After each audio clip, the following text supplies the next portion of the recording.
Joe is singing about why just be friends, but of course I have Hilton Samuel here, who maybe he might want you actually just to be friends with the jerk or the jerkette. Actually, I'm not sure, Hilton. I don't know. I want to be friends with the jerk. Well, A lot of people, we're talking about how to avoid falling in love with a jerk or a jerkette. So Hilton's talking about thinking with your head as opposed to your heart.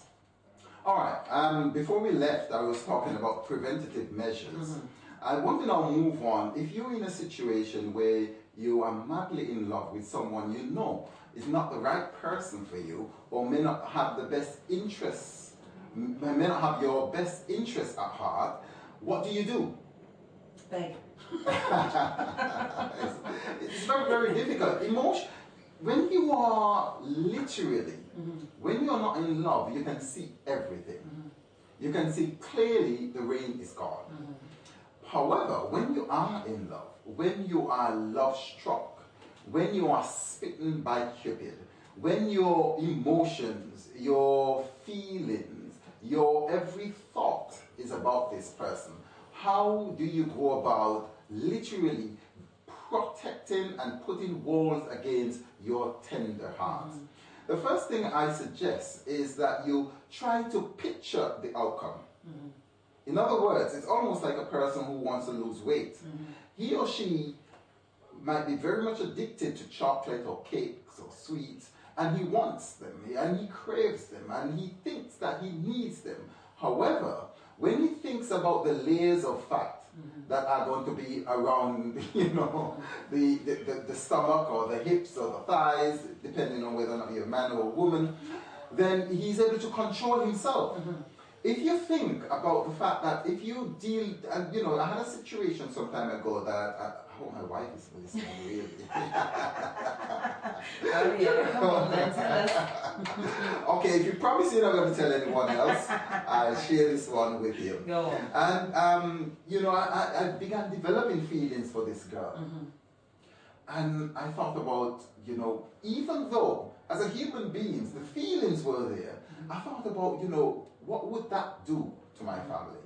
My two lovely little boys, the years that my wife had built up together, you know, what the devastation, the destruction, the hurt, the pain, the anguish, the catastrophe that we will go through just for a little bit of fun. Just that thought kept me in check. You know, it actually kept me in check, and I realized it's not worth it.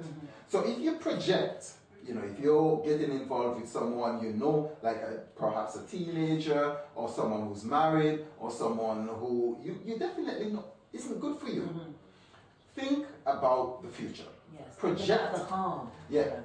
Project into the future to see if you continue along the path that you're headed.